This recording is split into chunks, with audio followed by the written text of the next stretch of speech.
ಹರಿ ಓಂ. ಶ್ರೀ ಗುರುಭ್ಯೋ ನಮಃ.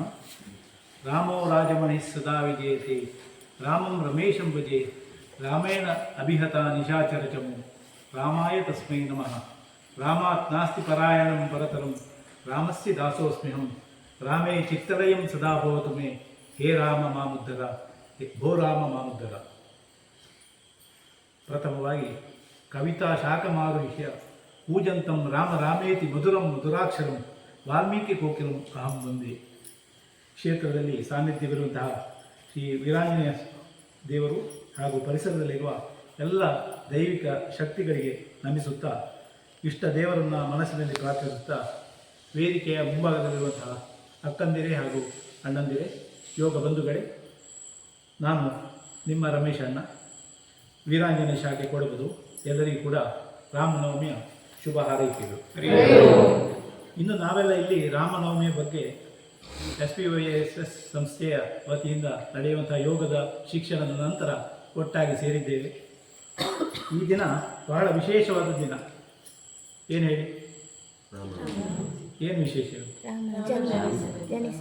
ಏನು ಅದರಲ್ಲೂ ಏನು ವಿಶೇಷ?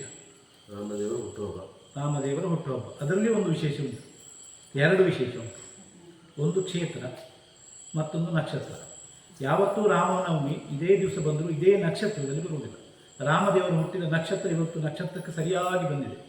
ಯಾವ ನಕ್ಷತ್ರ? ಯಾವ ನಕ್ಷತ್ರದಲ್ಲಿ ಹುಟ್ಟಿದ ರಾಮದೇವರು? ಪುನರ್ವಸು ನಕ್ಷತ್ರದಲ್ಲಿ ಹುಟ್ಟುವ ಎಲ್ಲ ರಾಮನವಮಿಯಲ್ಲೂ ಪುನರ್ವಸು ನಕ್ಷತ್ರ ಬರುವುದಿಲ್ಲ. ಇವತ್ತು ಸ್ಪೆಷಲ್ ಆಗಿ ಪುನರ್ವಸು ನಕ್ಷತ್ರ ಬಂದಿದೆ. ಮತ್ತು ಇನ್ನೊಂದು ಕ್ಷೇತ್ರ. ಯಾವ ಕ್ಷೇತ್ರ ಇದು? ಶರಣಶ್ರೇಷ್ಠ. ದಾಸೋಹಂ ಕೋಸಲೇಂದ್ರಸ್ಯ, ನಾನು ಕೋಸಲೇಂದ್ರನ ದಾಸ ಅಂತ ಹೇಳಿದವನು. ಅವನು ಬ್ರಹ್ಮಚಾರಿ. ಅವನಿಗೆ ಶರೀರ ಎಂಥ ಶರೀರ? ವಜ್ರಕಾಯವನ್ನು ಹೊಂದಿದಂಥವ. ಶ್ರೀರಾಮನಿಂದ ಆಲಿಂಗನವನ್ನು ಪಡೆದಂತಹ ಒಬ್ಬನೇ ವ್ಯಕ್ತಿ. ಯಾರು? ಆಂಜನೇಯ. ಅಂತಹ ಗುಡಿಯ ಸಮೀಪದಲ್ಲಿ ರಾಮನವರನ್ನು ಆಚರಿಸುವಂತಹ ಯೋಗ ಭಾಗ್ಯ ನಮ್ಮದಾಗಿದೆ ಅಂತ ಹೇಳಲಿಕ್ಕೆ ಬಹಳ ಇಷ್ಟಪಡ್ತಾ ಇದ್ದೇನೆ. ರಾಮಂತೆ ಸರ್ವತ್ರ ಇತಿ ರಾಮ. ರಾಮಂತೆ ಎಲ್ಲೆಡೆ ಇರುವವನು ರಾಮ. ಅಲ್ಲಿ ನೋಡಲು ರಾಮ, ಇಲ್ಲಿ ನೋಡಲು ರಾಮ, ಎಲ್ಲ ಹೇಳಿದ್ದಾರಲ್ಲ ದಾಸರು. ಎಲ್ಲ ಕಡೆ ರಾಮ ಪಸರಿಸಿಕೊಂಡಿದ್ದಾರೆ. ರಾಮನಿಗೆ ಅದಕ್ಕೆ ಹೇಳುವುದು, ರಾಮನ ಶಬ್ದ ರಾಮನಿಗಿಂತ ದೊಡ್ಡದು. ದಾಸರು ಹೇಳಿದರು, ರಾಮನಿಗಿಂತ ರಾಮನ ಶಬ್ದವೇ ದೊಡ್ಡದು. ರಾಮ ಮಂತ್ರವ ಜಪಿಸು ಮನುಜ, ನೀ ರಾಮ ಮಂತ್ರವ ಜಪಿಸು. ಆ ಮಂತ್ರ ಈ ಮಂತ್ರ ನೀನು ಅದನ್ನು ಯೋಚನೆ ಮಾಡಿ ಕೆಡಬೇಡ. ಸೋಮಶೇಖರ ತನ್ನ ಸತಿಗೆ ಬೇಡಿದ ಮಂತ್ರ, ನಡುಬೀದಿಯಲ್ಲಿ ನಿಂತು ಉಚ್ಚರಿಪ ಮಂತ್ರ, ಹರನು ಪಾಪಂಗಳ ಹದಗೆಡಿಸಿದ ಮಂತ್ರ, ಸುಲಭದಿಂದಲೇ ಮುಕ್ತಿ ಸೂರ್ಯಗೊಳ್ಳುವ ಮಂತ್ರ, ಮಾರುತಾತ್ಮನಿಗೆ ದಾರಿ ತೋರಿಸಿದ ಮಂತ್ರ ಯಾವುದು? ರಾಮ ಮಂತ್ರ. ಅಂತಹ ರಾಮ ಮಂತ್ರದ ಇದಕ್ಕೆ ತಾರಕ ಮಂತ್ರ ಅಂತ ಹೇಳ್ತಾರೆ. ರಾಮ ಮಂತ್ರವನ್ನು ತಾರಕ ಮಂತ್ರ ಅಂತ ಹೇಳ್ತಾರೆ. ನಾರದ ಮಹರ್ಷಿಗಳು ರಾಮ ಹುಟ್ಟುವುದಕ್ಕೆ ಎಷ್ಟೋ ಮೊದಲೇ ಹನುಮನ ಹತ್ರ ಹೋಗಿ ಈ ತಾರಕ ಮಂತ್ರವನ್ನು ಹೇಳ್ತಾರೆ. ಹನುಮಂತರಿಗೆ ಯಾಕೆ ಆ ಶಕ್ತಿ ಬಂತು? ರಾಮನಾಮದ ವ್ಯಾಹರಣದಿಂದಾಗಿ ಹನುಮಂತರಿಗೆ ಶಕ್ತಿ ಬಂತು. ರಾಮ ಅಂತ ಗೊತ್ತಾಗುವ ಮುಂಚೆನೇ, ರಾಮ ಹುಟ್ಟುವುದಕ್ಕಿಂತ ಮುಂಚೆನೇ ರಾಮನ ಶಬ್ದ ಬಂದಿತ್ತು. ಅವನಿಗೆ ರಾಮ ಅಂತ ಹೆಸರಿಟ್ಟದ್ದು ಯಾರು? ಅವರ ಕುಲಗುರುಗಳು ಯಾರು? ಇಕ್ಷ್ವಾಕು, ತರಣಿ ಜಾತರು ಅಂತ ಹೆಸರು. ತರಣಿ ಅಂದರೆ ಸೂರ್ಯ, ಸೂರ್ಯಪುತ್ರ, ಸೂರ್ಯ ವಂಶದಲ್ಲಿ ಹುಟ್ಟಿದಂತಹ ಎಲ್ಲರಿಗೂ ಕೂಡ ಕುಲಗುರುಗಳು ವಸಿಷ್ಠರು. ವಸಿಷ್ಠರ ಹೆಸರಿಡುವಂಥದ್ದು ರಾಮ ಅಂತ ಹೆಸರಿಡ್ತಾರೆ. ರಾಮಾಯ ರಾಮಭದ್ರಾಯ ರಾಮಚಂದ್ರಾಯ ವೇದಸಿ, ರಘುನಾಥಾಯ ನಾಥಾಯ ಸೀತಾಯ ಪತೇ ನಮಃ. ರಾಮನನ್ನು ರಾಮ ಅಂತ ಯಾರು ಕರೀಬೋದು? ಒಬ್ಬನಿಗೆ ಕರೀಲಿಕ್ಕಿದ್ದವು, ದಶರಥ. ರಾಮ ಬಾ, ಮಗನನ್ನು ಹಾಗೆ ಕರೆಯೋದು. ರಾಮಭದ್ರ, ಕೌಸಲ್ಯ, ಅವಳು ಕರೀತಾರೆ ರಾಮಭದ್ರ ಬಾ ಈ ಕಡೆ. ಆ ಶ್ಲೋಕದಲ್ಲಿ ಅದೇ ಇದೆ, ಯಾರ್ಯಾರು ಹೇಗೆ ಕರೀತಾ ಇದ್ರು ರಾಮ. ರಾಮಚಂದ್ರ ಯಾರು? ರಾಮನನ್ನು 14 ವರ್ಷ ವನವಾಸಕ್ಕೆ ಕಳಿಸಿದವಳು ಕರೀದು ರಾಮಚಂದ್ರ ಕೆಳಬ. ವೇದಸಿ ಯಾರು ಕರೀತಾ ಇದ್ರು? ವಿದ್ವಾಂಸರು, ಋಷಿಗಳು ಕರೀತಾ ಇದ್ರು ವೇದಸಿ. ರಘುನಾಥ ಕರಿತಾ ಇದ್ದರು, ವಸಿಷ್ಠರು ಕರೀತಾರೆ ರಘುನಾಥ ಈ ಕಡೆ ಬಾ. ಮತ್ತೆ ಕರಿತಾ ಇದ್ದರು ನಾಥ, ಯಾರು ಕರೆಯುವುದು? ಏಕಪತ್ನಿ ವ್ರತಸ್ಥರಾಗಿರ್ತಕ್ಕಂತಹ ಶ್ರೀರಾಮನನ್ನು ನಾಥ ಅಂತ ಕರೀತಾ ಇದ್ದವಳು ಸೀತೆ ಮಾತ್ರ. ಸೀತಾಯ ಪತೆ, ಈಗ ಮದುವೆಯಾಗಿ ಬಂದಾಗ ಈಗ ಅಕ್ಕಂದಿರ ಮನೆಯಿಂದ ಹೋಗ್ತಾರೆ, ನಿಮ್ಮ ಮನೆ ಕಡೆಯವರು ಹೇಗೆ ಹೇಳುವುದು? ಅದು ನಮ್ಮ ಜಲಜಕ್ಕನ ಗಂಡ ಸೀತಾಯ ಪತೆ. ಮಿಥಿಲೆಯ ಜನ ಕರಿತಾ ಇದ್ದರು ಸೀತಾಯ ಪತೆ ನಮಃ. ಸೀತೆ ಗಂಡ, ರಾಮನನ್ನು ಸೀತೆ ಗಂಡ ಅಂತ ಕರಿತಿದ್ದು ಮಿಥಿಲೆಯವರು ಮಾತ್ರ. ಆ ಶ್ಲೋಕದಲ್ಲಿ ರಾಮಾಯ ರಾಮಭದ್ರಾಯ ರಾಮಚಂದ್ರಾಯ ವೇದಸಿ, ರಘುನಾಥಾಯ ನಾಥಾಯ ಸೀತಾಯ ಪತೇ ನಮಃ ಯಾರ್ಯಾರು ಹೇಗೆ ಕರಿತಾ ಇದ್ರು ಅಂತ ಅದರಲ್ಲಿ ನಮಗೆ ಸರಿಯಾಗಿ ಗೊತ್ತಾಗ್ತದೆ. ರಾಮದೇವರು ಯಾರ ಮಗ? ಅಜಮಹಾರಾಜನ ಪುತ್ರನಾಗಿರ್ತಕ್ಕಂತಹ ದಶರಥನ ಮಗ. ದಶರಥನಿಗೆ ದಶರಥ ಅಂತ ಹೆಸರು ಬಂತು. ಯಾಕೆಂತ ಕೇಳಿದರೆ ತನ್ನ ರಥವನ್ನು 10 ದಿಕ್ಕಿಗೆ ಓಡಿಸಲಿಕ್ಕೆ ಸಮರ್ಥನಾಗಿದ್ದಂತ. 10 ದಿಕ್ಕಿಗೆ. ಅದು ಏನನ್ನು ಸೂಚಿಸ್ತದೆ? ನಮ್ಮ ಶರೀರದಲ್ಲಿರುವಂತಹ 5 ಜ್ಞಾನೇಂದ್ರಿಯಗಳು, 5 ಕರ್ಮೇಂದ್ರಿಯಗಳು. ಇದನ್ನು ಒಂದೇ ರೀತಿಯಲ್ಲಿ ಓಡಿಸಲು ಯೋಗ್ಯತೆ ಉಳ್ಳವಾಗಿದ್ದ ಯಾರು? ರಾಮ. ದಶರಥ ಓಡಿಸ್ತಿದ್ದ, ರಾಮ ಅದನ್ನು ಪಡ್ಕೊಂಡೇ ಬಂದಿದ್ದ. ಯಾರಿಂದಾಗಿ? ಕೌಸಲ್ಯ ಎಂಬಂತಹ ಒಳ್ಳೆ ಕುಶಲಿಗಳಾದಂತಹ ತಾಯಿ ರಾಮನಿಗೆ ಚಿಕ್ಕದಿದ್ದಾಗ ಹೇಳಿಕೊಟ್ಟಿದ್ದೆ ಹಾಗೆ. ಅವ ಮಾತ್ರ ಪುನರ್ವಸುವಿಗೆ ಮಧ್ಯಾಹ್ನ ಹುಟ್ಟಿದ್ದು, ಮತ್ತೆಲ್ಲ ದಶಮಿಗೆ ಹುಟ್ಟಿದವರು, ಬೆಳಿಗ್ಗೆ ಹುಟ್ಟಿದ್ದು ಭರತ. ಒಂದೇ ದೇವ ನಿರ್ಮಿತವಾದಂತಹ ಪಾಯಸವನ್ನು ಕುಡಿದಿದ್ದರೂ ಕೂಡ 4 ಮಕ್ಕಳು ಹುಟ್ಟಿದ ಗಳಿಗೆ ಚೇಂಜ್ ಬೇರೆ ಇದೆ. ಯಾವುದಿದೆ? ದಶರಥ ಮಧ್ಯಾಹ್ನಕ್ಕೆ ಹುಟ್ಟುತ್ತಾನೆ. ಈ ದಿವಸ ನವಮಿಯ ದಿವಸ ಮಧ್ಯಾಹ್ನಕ್ಕೆ, ಪುನರ್ವಸು ನಕ್ಷತ್ರದಲ್ಲಿ ಮಧ್ಯಾಹ್ನ ಹುಟ್ಟುತ್ತಾನೆ. ಮರುದಿವಸ ಬೆಳಿಗ್ಗೆ ಭರತ ಹುಟ್ಟುತ್ತಾನೆ. ಮರುದಿವಸ ಮಧ್ಯಾಹ್ನ ಮೇಲೆ ಲಕ್ಷ್ಮಣ ಮತ್ತು ಶತ್ರುಘ್ನ ಹುಟ್ಟುತ್ತಾರೆ. ಅವರು ಸುಮಿತ್ರೆಯ ಮಕ್ಕಳು. ಕೈಕೆಗೆ ಹುಟ್ಟಿದ್ಯಾರು? ಹೀಗೆ 4 ಜನ ಮಕ್ಕಳು 4 ಆಧಾರ ಸ್ತಂಭಗಳಾಗಿ ಬೆಳೀತಾ ಹೋಗ್ತಾರೆ. ಮರ್ಯಾದಾ ಪುರುಷೋತ್ತಮನಾದಂತಹ ಶ್ರೀರಾಮಚಂದ್ರ ಅವತರಿಸಿದಂತಹ ಪುಣ್ಯ ದಿನ ಇದು. ಅವ ಒಬ್ಬ ಕೇವಲ ರಾಜ ಅಲ್ಲ, ನಮ್ಮ ಸಾಂಸ್ಕೃತಿಕ ಅಸ್ಮಿತೆ, ಆದರ್ಶ ಜೀವನದ ಸಂಕೇತ. ಅವನು ಹೋದದ್ದೇ ಅಯನ. ರಾಮನ ಅಯನವನ್ನೇ ರಾಮಾಯಣ ಅಂತ ಹೇಳಿದ್ರು. ಅಯನ ಅಂದರೆ ಪಯಣ. ರಾಮನ ಅಯನವನ್ನೇ ರಾಮಾಯಣ ಅಂತ ಹೇಳಿದರು. ಯಾವ ರೀತಿಯಲ್ಲಿ ಹೋದ, ಯಾವ ರೀತಿಯಲ್ಲಿ ಪ್ರತಿಯೊಂದರಲ್ಲೂ ಆದರ್ಶ. ನಾವು ಆದರ್ಶ ಮಗುವನ್ನು ಕಾಣ್ಬೋದು, ಆದರ್ಶ ಗಂಡನನ್ನು ಕಾಣ್ಬೋದು, ಆದರ್ಶ ಪುರುಷನನ್ನು ಕಾಣ್ಬೋದು, ಆದರ್ಶ ತಂದೆಯನ್ನು ಎಲ್ಲ ಆದರ್ಶಗಳನ್ನೇ ನಾವು ಕಾಣ್ತಾ ಹೋಗ್ಬೋದು. ರಾಮ ಯಾಕೆ ಅವತರಿಸಿದ? ಇಲ್ಲಿ ಯಕ್ಷಗಾನ ನೋಡ್ತೀವಿ. ಕೈ ಎತ್ತಿ ನೋಡಿ. ಯಕ್ಷಗಾನ ನೋಡು, ಆಟ ತಗೊಂಡು. ರಾಮನ ಅವತರಣ ಯಾಕಾಯ್ತು? ರಾಮನ ಅವತರಣ ಯಾಕಾಯ್ತು? ರಾಮ ಯಾಕೆ ಅವತಾರವನ್ನು ಎತ್ತಿದ? ರಾಮ ಯಾಕೆ ಅವತಾರವನ್ನು ಎತ್ತಿದ? ರಾವಣನಿಗೆ ಬ್ರಹ್ಮದೇವನಿಂದ ಒಂದು ವರ ಇರ್ತದೆ, ಯಾವುದೇ ದೇವರಿಂದ ನಿಂಗೆ ವಧೆ ಇಲ್ಲ ಅಂತ ಹೇಳಿ. ಆ ರೀತಿಯಾಗಿ ಆತ್ಮಾನ ಮಾನುಷವನ್ನೇ, ನಾನು ನನ್ನನ್ನು ಮನುಷ್ಯನೆಂದೇ ತಿಳಿದಿದ್ದೇನೆ. ರಾಮ ತನ್ನ ಜೀವನದುದ್ದಕ್ಕೂ ಕೂಡ ತನ್ನನ್ನು ಮನುಷ್ಯ ಅಂತ ಹೇಳ್ಕೊಂಡು ಬರ್ತಾನೆ. ಯಾಕೆಂದ್ರೆ ರಾವಣನನ್ನು ಕೊಲ್ಲಬೇಕಾದ್ರೆ ಬೇರೆ ಯಾರಿಂದಲೂ ಸಾಧ್ಯ ಇಲ್ಲ, ಮನುಷ್ಯರಿಗೆ ಮಾತ್ರ. ಅವ ಕೇಳುವುದು ವರವೇ ಹಾಗೆ, ನನಗೆ 3 ಮೂರ್ತಿಗಳಿಂದ ಅಲ್ಲಿರುವಂತಹ ಕಿಂಪುರುಷರಿಂದ, ಕಿನ್ನರರಿಂದ ಯಾರಿಂದಲೂ ನನಗೆ ಸಾವು ಬರಬಾರ್ದು. ಎಲ್ಲರನ್ನು ಕೇಳ್ತಾನೆ, ಮನುಷ್ಯರನ್ನು ಮಾತ್ರ ಬಿಡ್ತಾನೆ. ಯಾಕಂದರೆ ನರಮಾನಿ ಪ್ರಯೋಜನ ಇದ್ದೀನಿ. ಆಗ ರಾಮ ಮನುಷ್ಯನಾಗಿಯೇ ಹುಟ್ಟುತ್ತಾನೆ. ಅವ ಹೇಳುವುದು ಒಂದೇ, ಆತ್ಮಾನ ಮಾನುಷವನ್ನೇ, ನಾನು ನನ್ನನ್ನು ಮನುಷ್ಯನೆಂದೇ ತಿಳಿದಿದ್ದೇನೆ. ಅವನು ಹೋದದ್ದೇ ದಾರಿ. ರಾಮ ತಾನು ನಡೆದು ತೋರಿಸಿದ. ತಾನು ಹೇಗೆ ನಡಿಬೇಕು, ಜೀವನದಲ್ಲಿ ಹೇಗಿರಬೇಕು, ಮಗ ಆದರೆ ಹೇಗಿರಬೇಕು, ಗಂಡ ಆದರೆ ಹೇಗಿರಬೇಕು, ತಮ್ಮ ಅಣ್ಣ ಆದರೆ ಹೇಗಿರಬೇಕು ಅಂತ ತನ್ನ ಜೀವನವನ್ನೇ ಆದರ್ಶವನ್ನಾಗಿ ತೋರಿಸಿದ. ಅದಕ್ಕೆ ಅವನನ್ನು ಮರ್ಯಾದಾ ಪುರುಷೋತ್ತಮ ಅಂತ ಕರೀತಾರೆ. ಈಗ ಹೇಳಿದರು, ಒಂದು ಹೇಳಿದರು, ರಾವಣ ಅಂತ ಹೇಳಿದರು. ಇನ್ನು ಬೇರೆ ಯಾವುದು ಕಾರಣ? ರಾಮನ ಅವತಾರಕ್ಕೆ ಕಾರಣ. ಅವತಾರಣ ಮೇಲಿಂದ ಇಳ್ಕೊಂಡು ಬರುವುದು, ದೇವರು ಇಳ್ಕೊಂಡು ಬರುವಂಥದ್ದು ಅವತಾರಣ ಆಗಲಿಕ್ಕೆ ಕಾರಣ. ಭೃಗು ಮಹರ್ಷಿಯ ಕಥೆ ಕೇಳಿದ್ದೀರಾ? ಆಗ್ತದೆ. ಭೃಗು ಶಾಪ ಅಂತ ಯಕ್ಷಗಾನ ಆಗ್ತದೆ. ಭೃಗು ಮಹರ್ಷಿಗಳು ವರುಣ ಲೋಕಕ್ಕೆ ಅವರು ಯಾಗ ಮಾಡಲಿಕ್ಕೆ ಅಂತ ಹೋಗಿರ್ತಾರೆ. ಅದೇ ಸಂದರ್ಭದಲ್ಲಿ ದೇವಲೋಕದಲ್ಲಿ ಒಬ್ಬ ತಮಾಸುರ ಅಂತ ಹೇಳುವಂಥ ರಾಕ್ಷಸ, ಇವರಿಗೆ ಶಕ್ತಿ ಇರುವಂಥದ್ದು ಆ ಬ್ರಹ್ಮನ ಕೈಯಲ್ಲಿರುವಂತಹ ವೇದಗಳು, ಅದನ್ನು ಹಿಡಿಬೇಕು ಅಂತ ಅಲ್ಲಿ ಹೋಗಿ ಯುದ್ಧಕ್ಕೆ ಹೋಗ್ತಾನೆ. ದೇವೇಂದ್ರನ ಪೆಟ್ಟು ತಿಂದು ಓಡಿಕೊಂಡು ಬರ್ತಾನೆ. ದೇವೇಂದ್ರ ಓಡಿಸ್ಕೊಂಡು ಬರ್ತಾನೆ. ಯಾಕಂದರೆ ಬೃಹಸ್ಪತಿ ಗುರುವಿನ ಆದೇಶ ಇರ್ತದೆ, ಕೆಟ್ಟದ್ದನ್ನು ಉಳಿಸಬೇಡ ಮಗನೇ, ಈ ಸಾರಿ ಹೊಡಿಲೇಬೇಕು ಅಂತ ಬರ್ತಾನೆ. ಇವನು ಭೃಗು ಮಹರ್ಷಿಗಳ ಆಶ್ರಮಕ್ಕೆ ಬರ್ತಾನೆ. ಅಲ್ಲಿ ಅವರು ಇರೋದಿಲ್ಲ, ಅವರ ಹೆಂಡತಿ ಇರ್ತಾರೆ, ಛಾಯಾದೇವಿ ಅಂತ ಅವಳಿಸಿ. ಬಂದು ನಾವು ಹೀಗೆ ನಮ್ಮ ಜೀವ ರಕ್ಷಣೆಯನ್ನು ಮಾಡಬೇಕು ತಾಯಿ ಅಂತ ಅವ್ರ ಹತ್ರ ಕೇಳ್ತಾರೆ. ಆಗ ಹೇಳ್ತಾರೆ, ನನ್ನ ಗಂಡ ಬರುವವರೆಗೆ ನಾನು ನಿಮ್ಮನ್ನು ನೋಡ್ಕೊಳ್ತೇನೆ ಅಂತ ಛಾಯಾದೇವಿ ಅವ್ರಿಗೆ ಹೇಳ್ತಾರೆ. ಆಗ ದೇವೇಂದ್ರ ಅಲ್ಲಿಗೆ ಬರ್ತಾನೆ. ನೋಡುವಾಗ ಇವರೆಲ್ಲ ರಾಕ್ಷಸರೆಲ್ಲ ಯೋಗಿಗಳ ವೇಷ ಹಾಕಿ ಎಲ್ಲ ಶಾಲ ಹಾಕೊಂಡು ಆಶ್ರಮದ ಒಳಗೆಲ್ಲ ಕಾಣ್ತಾ ಇರ್ತಾರೆ. ಇವ್ರು ಬಂದು ಕೇಳ್ತಾರೆ, ಅವ್ರನ್ನ ಹೊರಗೆ ನೀವು ಹೊರಗೆ ಕಳಿಸ್ತಿರಲ್ಲ, ನಾವು ಒಳಗೆ ಬರ್ಬೇಕಂತ. ಅದು ಆಗೋದಿಲ್ಲ, ನಮ್ಮ ಯಜಮಾನರು ಹೋಗಿದ್ದಾರೆ ಹೊರಗೆ ಹೋಮಕ್ಕೆ ಅಂತಲೇ ಹೋದವರು, ಅವ್ರು ಬರುವವರೆಗೆ ನೀವು ಕಾಯಬೇಕು ಅಂತ ಹೇಳ್ತಾರೆ.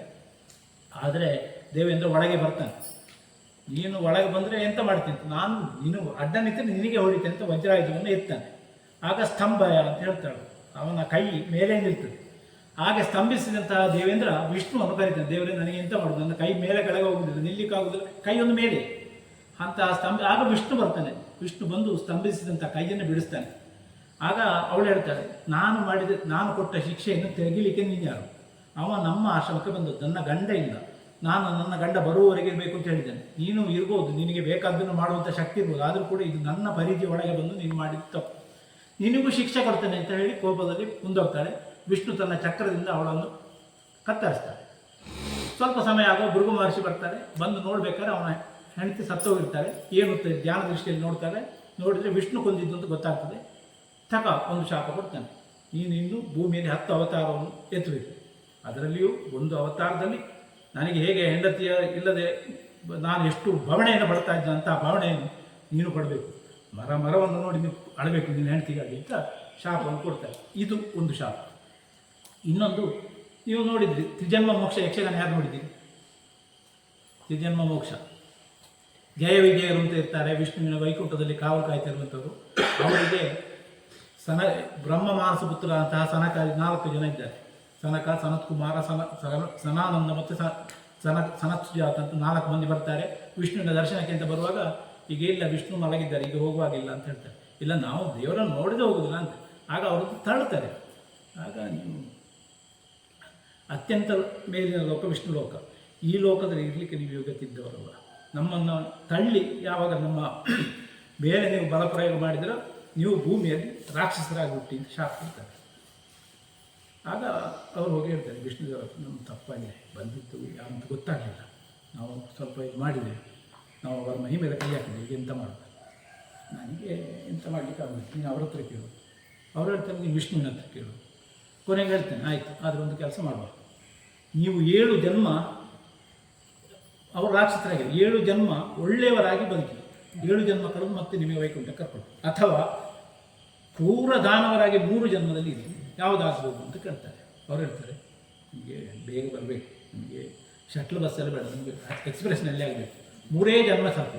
ಅತ್ಯಂತ ಧೂಳರಾದಂತಹ ಕೆಟ್ಟ ರಾಕ್ಷಸರಾಗಿ ನಿನ್ನನ್ನೇ ದ್ವೇಷಿಸಿ ನಿನ್ನಿಂದಲೇ ಆ ಥರಾಗಿ ಬರ್ತಾರೆ. ಹಾಗೆ 2ನೇದಾಯಿತು. ಇನ್ನೊಂದುಂಟು, ಇದು ಶ್ರೀಮತಿ ಪರಿಣಯ ಕೇಳಿದ್ದೀರಾ? ಯಕ್ಷಗಾನ ನೋಡಿದ್ದೀರಾ? ಶ್ರೀಮತಿ ಪರಿಣಯ ಮಂಗನ ಮುಖವಾಡ ಹಾಕೊಂಡು ಬರ್ತಾರೆ, ನೋಡಿದ್ದೀರಾ? ಅಂಬರೀಷನಿಗೆ ಒಬ್ಬಳು ಮಗಳಿರ್ತಾರೆ, ಶ್ರೀಮತಿ, ಭಾಳ ಚಂದದ ಹುಡುಗಿ. ಅವಳನ್ನು ಮದುವೆ ಆಗಬೇಕು ಅಂತ ನಾರದರು ಅಂತ ಗೊತ್ತಿದೆಯಲ್ಲ, ಅವರು ಯಾವತ್ತೂ ಮದುವೆ ಆಗದವರು ಅಂತ ಲೆಕ್ಕ. ಅವರಿಗೆ ಮದುವೆ ಆಗಬೇಕು ಅಂತ ಕಾಣ್ತದೆ. ಆಗ ಬರುವಾಗ ತುಂಬರನಿಗೂ ಕಾಣ್ತದೆ ಅವಳನ್ನೇ ಮದುವೆ ಆಗಬೇಕು ಅಂತ. ಆಗ ಬಂದು ಎಂತ ಮಾಡೋದು ಈಗ, ವಿಷ್ಣುವಿನ ಹತ್ರ ಕೇಳುವಂತ ವಿಷ್ಣುವಿನ ಹತ್ರ ಬಂದು ಕೇಳ್ತಾರೆ, ಇದು ನನಗೆ, ನಾವಿಬ್ಬರು ಆ ಹುಡುಗಿಯನ್ನು ಮದುವೆ ಆಗಲಿಕ್ಕೆ ಹೋಗ್ತೇವೆ, ಆದರೆ ಒಂದು ಕೆಲಸ ಮಾಡಬೇಕು, ಅವ ತುಂಬರ ಬರುವಾಗ ಅವನ ಮುಖ ಮಂಗನ ಮುಖದಾಗೆ ಕಾಣಬೇಕು ಅಂತ ವರ ಕೊಡಬೇಕು ಅಂತ ನಾರದ ಬಂದು ಕೇಳ್ತಾನೆ. ಆಯಿತು, ತಥಾಸ್ತು ಅಂತಾರೆ ದೇವರು. ತುಂಬರ ಬಂದು ಹಾಗೆ ಕೇಳ್ತಾನೆ, ನಾವು ಇಬ್ಬರು ಹೋಗ್ತಾ ಇದ್ದೇವೆ, ಇವನ ಮುಖ ಮಂಗನ ಮುಖದಾಗೆ, ನಾರದ ಮುಖ ಮಂಗನ ಮುಖದಾಗಿ ಕಾಣಬೇಕು ಅಂತ ಅವನು ಕೇಳ್ತಾನೆ. ಹಾಗೆ ಇವರು ತಥಾಸ್ತು ಅಂತ ಹೇಳ್ತಾರೆ. ವಿಷ್ಣು ಮಾನವ ರೂಪಿಯಾಗಿ ತಾನೂ ಹೋಗ್ತಾನೆ, ಇವರು ಇಷ್ಟು ಹೇಳಿದ್ದಾರೆ ನೋಡಬೇಕು ಅಂತ. ಹಾಗೆ ಹೋಗಿ ನೋಡುವಾಗ ಇವಳು ನಗ್ತಾಳೆ, ಯಾರು? ಶ್ರೀಮತಿ ನಗ್ತಾಳೆ. ಅವರನ್ನು ಬಿಟ್ಟು ವರಮಾಲಿಕೆ ಅಂತಂದು ವಿಷ್ಣುವಿನ ಕೋಳಿಗೆ ಹಾಕ್ತಾಳೆ. ಆಗ ಶಿವಗಣಗಳು ನಗಾಡ್ತಾರೆ, ಮಂಗನ ಮುಖದ ಇವರು ಸನ್ಯಾಸಿಗಳು ಮಂಗನ ಮುಖದ. ಆಗ ಶಾಪ ಕೊಡ್ತಾನೆ, ನೀವು ರಾಕ್ಷಸರಾಗಿ ಹುಟ್ಟಿ ಅಲ್ಲಿ. ಅದಲ್ಲದೆ ಮಾನವ ರೂಪಿಯಾಗಿ ಬಂದು ನಮಗೆ ನೀನು ತೊಂದರೆ ಕೊಟ್ಟಿದ್ದೀನಿ, ನೀನು ವಿಷ್ಣು ಅಂತ ಗೊತ್ತಾಗಿದೆ, ನೀನು ಒಂದು ಜನ್ಮದಲ್ಲಿ ಮಾನವನಾಗಿಯೇ ಹುಟ್ಟಬೇಕು. ಹಾಗೆ ನಾರದರ ಶಾಪ. ಹಾಗೆ ಈ ಎಲ್ಲ ಶಾಪಗಳನ್ನು ದೇವರು ನೋಡಿ ಅದನ್ನು ಸ್ವೀಕರಿಸ್ತಾನೆ. ಯಾಕೆ? ಅದನ್ನು ಹೇಗೆ ಆ ಶಾಪವನ್ನೇ ವರ ಮಾಡಿ ಬರ್ತಾನೆ.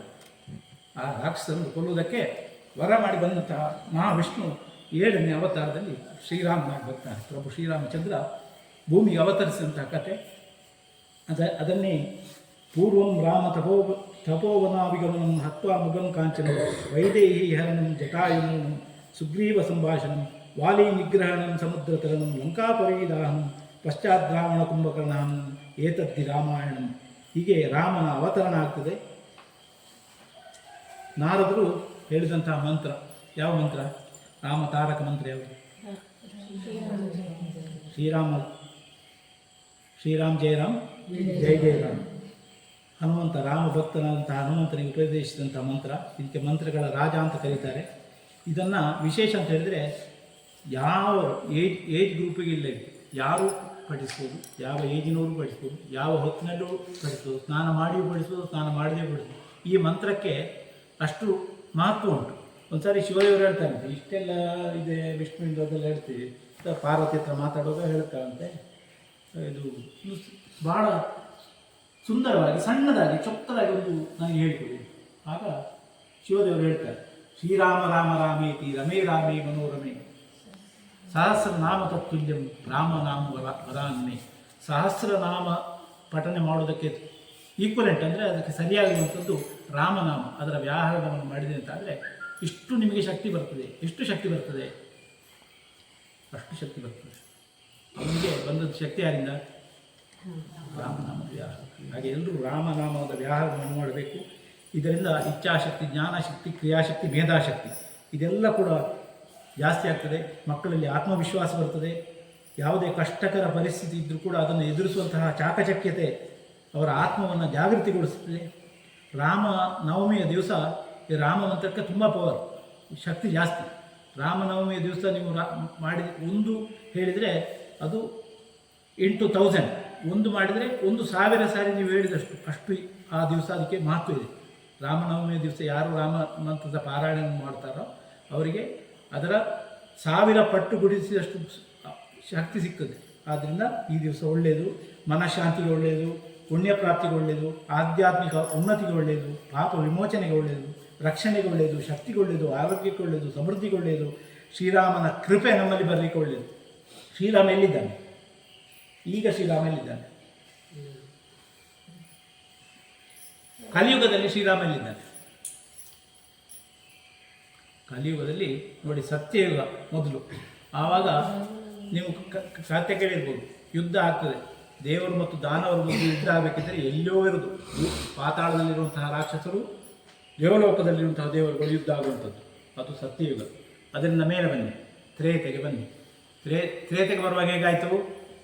ರಾಕ್ಷಸರು ಮತ್ತು ಮತ್ತು ರಾಮ. ರಾಕ್ಷಸರಲ್ಲಿದ್ದು ರಾವಣ, ಈ ಕಡೆ ರಾಮ.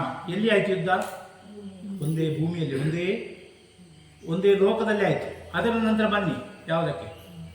ದ್ವಾಪರ. ಒಂದೇ ಮನೆ, ಅಣ್ಣ ತಮ್ಮಲ್ಲಿ ಓಡಾಡುವಾಯಿತು, ಅದು ದ್ವಾಪರ.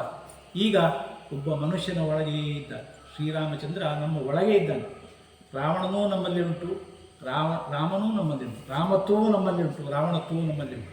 ಯಾವಾಗ ನಾವು ರಾಮತ್ವವನ್ನು ಮೇಲೆ ತರ್ತೇವೋ ಆಗ ಉದ್ಧಾರ ಆಗ್ತೇವೆ. ರಾಮನು ನಮ್ಮ ಆತ್ಮವಾದರೆ ಸೀತೆಯು ನಮ್ಮ ಮನಸ್ಸು, ಹನುಮಾನ್ ನಮ್ಮ ಜೀವಶಕ್ತಿಯಾದರೆ ರಾವಣನು ನಮ್ಮ ಅಹಂ ಮನಸ್ಸನ್ನು ಆವರಿಸಿಕೊಂಡಾಗ ನಮ್ಮ ಆತ್ಮವು ಪ್ರಕ್ಷುಬ್ಧಗೊಳ್ಳುತ್ತದೆ. ಮನಸ್ಸು ಮತ್ತು ಆತ್ಮವನ್ನು ಸಮನ್ವಯಗೊಳಿಸುವುದಕ್ಕಾಗಿ ಧ್ಯಾನವನ್ನು ಮಾಡಬೇಕು, ಉಸಿರಾಟವನ್ನು ಮಾಡಬೇಕು. ಈ ಮೂಲಕ ನಮ್ಮ ಮನಸ್ಸು ಮತ್ತು ಆತ್ಮವನ್ನು ನಿಯಂತ್ರಿಸಬಹುದು. ರಾಮ ಮತ್ತು ಸೀತೆ ಒಂದಾದರೆ ಅಹಂಕಾರ ನಾಶವಾಗ್ತದೆ ಅಂತ ತಿಳಿದವರು ಹೇಳ್ತಾರೆ.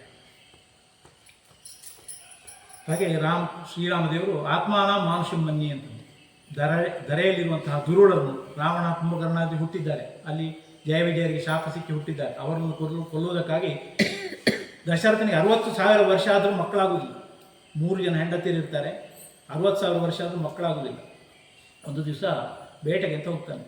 ಬೇಟೆಗೆ ಹೋದಾಗ ನಿಮಗೆ ಕತೆ ಗೊತ್ತಿರ್ಬೋದು, ಶ್ರವಣ ಕುಮಾರನ ಕತೆ ಕೇಳಿದ್ದೀರಾ? ಆಗ ತಂದೆ ತಾಯಿಯನ್ನು ತಗೊಂಡು ತೀರ್ಥಯಾತ್ರೆಗೆ ಅಂತ ಹೋಗುವ ಮರದ ತಮ್ಮಿಗೆ ನೀರು ತರಲಿಕ್ಕೆ ಅಂತ ಹೋಗುದು. ಅದು ಬುಡು ಶಬ್ದ ಮಾಡ್ತದೆ. ಇವನಿಗೆ ಅದು ಒಂದು ಸೂಕರ, ಅಂದರೆ ಹಂದಿ ನೀರು ಕುಡಿತದೆ ಅಂತ ಶಬ್ದವಿದೆಯನ್ನು ಬಿಡ್ತಾನೆ. ಬಿಡುವಾಗ ಅವನು ಸಾಯ್ತಾನೆ. ಸಾಯುವಾಗ ಅವನ ತಂದೆ ತಾಯಿ ಅವನಿಗೆ ಶಾಪ ಕೊಡ್ತಾರೆ, ನನ್ನ ಮಗ ಸತ್ತು ನಮಗೆ ಗತಿ ಇಲ್ಲದಾಗ ಆಯಿತು, ನೀನು ಕೂಡ ಸಾಯೋಕ್ಕಾಗುತ್ತೆ, ನಿನಗೆ ಯಾವ ಮಕ್ಕಳು ನಿನ್ನ ಹತ್ರ ಇರಬಾರ್ದು ಅಂತ ಶಾಪ ಕೊಡ್ತಾರೆ. ಇವನಿಗೆ ಖುಷಿ ಆಗ್ತದೆ. ಯಾಕೆ? 60,000 ವರ್ಷ ಅದು ಮಕ್ಕಳಾಗಿರೋದಿಲ್ಲ. ಅವರ ಶಾಪದಲ್ಲಿ ಅದು ಧನ್ಯೋಸ್ಮಿ. ದಶರಥನಿಗೆ ಶಾಪ ಸಿಕ್ಕಿ ನೀನು ಸಾಯೋಕ್ಕಾಗುತ್ತೆ, ಮಕ್ಕಳಿರ್ಬಾರ್ದು ಅಂತ ಹೇಳುವಾಗ ಧನ್ಯೋಸ್ಮಿ. ಯಾಕೆ? ಮಕ್ಕಳಾಗ್ತದೆ.